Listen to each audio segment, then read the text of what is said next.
হঠাৎ করে ফোনের ফ্ল্যাশটা আপনা আপনি জ্বলে উঠলো। আমি কিন্তু ফ্ল্যাশ অন করিনি তখনও, কেননা ফোনটা লক হয়ে গিয়েছিল। ফ্ল্যাশ অন হতেই আলোতে দেখলাম আমাদের খাবার টেবিলের ওপর কালো কিছু একটা বসে আছে, যার চোখ দুটো ছিল একদম জ্বলন্ত আগুনের মতো। দেখতে হুবহু মানুষের আকৃতি, কিন্তু উলঙ্গ, কালো কুচকুচে, চোখ দুটো জ্বলছে নিভছে, আমার দিকেই তাকিয়ে আছে। এমন ভাবে হাঁটু ধরে বসেছে যেন বাসর ঘরে বউরা বসে থাকে, ঠিক অমনি আমার দিকেই তাকিয়ে কিছুটা দুলছে। এই দৃশ্য দেখার পর আমি আর নিজেকে ধরে রাখতে পারলাম না, এক চিৎকার দিয়ে অজ্ঞান হয়ে মাটিতে পড়ে যাই। এরপর আমার কি হয়েছে আমি ঠিক বলতে পারবো না। যখন চোখ খুলে তাকালাম তখন দেখলাম আমি আমার বিছানায়, মা, বাবা এবং বড় আপু আমাকে ঘিরে আছে। আমার চেহারাতে পানি। আমার বড় আপু তখন গালে হাত দিয়ে বলছে, মালিহা উঠ, আমার দিকে তাকা একটু। আমি তখন উঠে বসলাম। মনে হচ্ছে আমার শরীরে কোনো রক্ত নেই, সব রক্ত কেউ চুষে খেয়ে ফেলেছে।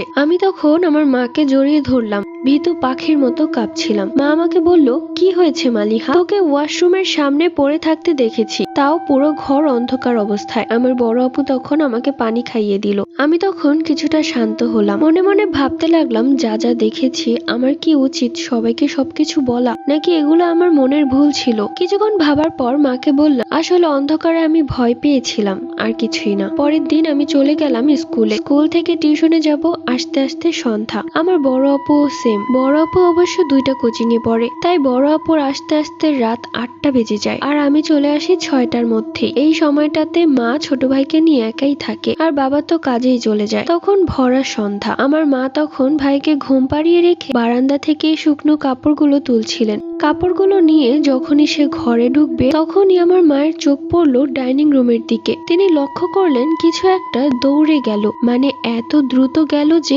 একদম চোখের পলকে। মা কপাল কুঁচকে তাকিয়ে রইলেন। শুকনো কাপড়গুলো বিছানার উপর রেখে সে ডাইনিং রুমের দিকেই আসতে লাগলো। ডাইনিং রুমের দিকে আসতেই হঠাৎ করেই লাইটটা ফিউজ হয়ে গেল। লাইটের কাঁচগুলো ছড়িয়ে পড়লো মেঝেতে। মা তখন বেশ ভয় পেয়ে যায়। এরপর আমার মা দারোয়ানকে ফোন করে এবং দারোয়ান এসে নতুন লাইট লাগিয়ে দিয়ে যায় এবং মেঝেতে থাকা সব কাঁচগুলো সরিয়ে ফেলা হয়, কারণ আমার ছোট ভাই তখন হাঁটে। মা খুব কড়া ভাবে দারোয়ানকে বললেন, ভালো করে লাগিয়ে দিন, যাতে নেক্সট টাইম এরকম ফিউজ না হয়ে যায়। আমার ছোট বাচ্চা এভাবে কাজ পড়ে থাকলে তার পায়ে লাগলে তো অনেক ব্যথা পাবে। দারোয়ান বলল, ঠিক আছে, চিন্তা করবেন না, আমি একদম ভালো মতো লাগিয়ে দিয়েছি। দারোয়ান চলে গেল। নতুন লাইটে পুরো ঘরটা বেশ আলোকিত হয়ে আছে। মায়ের তখন কিছুটা মাথা ধরেছে লাইটের আলোর কারণে, তাই তিনি লাইটটা অফ করে রাখেন এবং রান্নাঘরের লাইট জ্বালিয়ে রাখেন। এর মধ্যে আমার ছোট ভাই ঘুম থেকে উঠে গেছে। আমার ছোট ভাই তখন হেঁটে হেঁটে মায়ের কাছে আসে। আমার মা তখন ভাইয়ের দুধ গরম করছিল।